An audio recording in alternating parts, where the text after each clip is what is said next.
यही तो इम्तिहान है। लेकिन एक और मकाम पर बात को खोल दिया, उकदा की गिरा खोल कर बता दिया, हकीकत की तरफ इशारा कर दिया। यह शेर सुनने से ज्यादा समझने और देखने से ताल्लुक रखता है, तो सुनिएगा।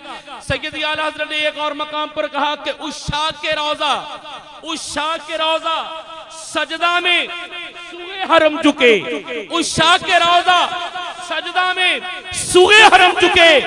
अल्लाह जानता है नीयत किधर की है। असले नमाज है यही, रूहे नमाज है यही।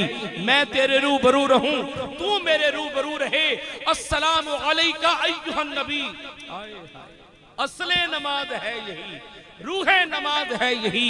मैं तेरे रूबरू रहूं, तू मेरे रूबरू रहे। हज़रत, मैं अपनी गुफ्तगू को समेट रहा हूं। सरकार की तबीयत कुछ अलील हुई, मुसल्ला इमामत पर जनाब सैयदना सिद्दीक़ अकबर को खड़ा किया, तबीयत सबली, काशान नबूवत से बाहर निकले। अब जनाब सैयदना सिद्दीक़ अकबर मुसल्ला इमामत पर, तमाम सहाबा आपके पीछे नमाज में हैं, सबके रुख काबे की तरफ।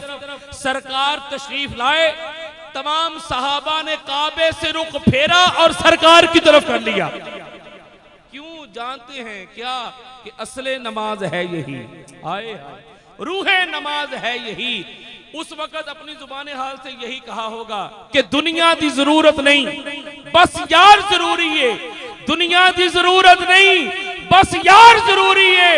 और काबे नालों सजना दा दीदार जरूरी है। असले नमाज है यही, रूहे नमाज है यही। मैं तेरे रूबरू रहूं, तू मेरे रूबरू रहे। मेरी सारी गुफ्तगू का मां हासिल, मंबा, मखजन, ये एक जुमला, इस जुमले के लिए मैंने सारी तमहीद कायम की। और जुमला अगर आपने सुना किया तो आपका नसीब, लेकिन अगर सुनकर बोले तो मैं मशाइख के तवस्सुल से दुआ करूंगा कि रब ताला उस वक्त तक मौत ना दे जब तक सरकार का दीदार ना पाले। जुमला सुनिएगा। कुछ लोग कहते हैं अगर नमाज में नबी का ख्याल आ जाए तो नमाज आया हो जाती है, मादल्ला, नमाज टूट जाती है। भाई तुम्हें तुम्हारा अकीदा मुबारक, हमें हमारा अकीदा मुबारक। तुम कहते हो कि नमाज में नबी का ख्याल आ जाए नमाज आया, हम कहते हैं कि नमाज में नबी का ख्याल आ जाए नमाज मकबूल हो जाती है। वो कहते हैं नमाज टूट जाती है, मैं कहता हूं ऐसी नमाज होती ही नहीं जिसमें ख्याल यार ना हो। अब जुमला सुनिएगा, नबी सजदा में है,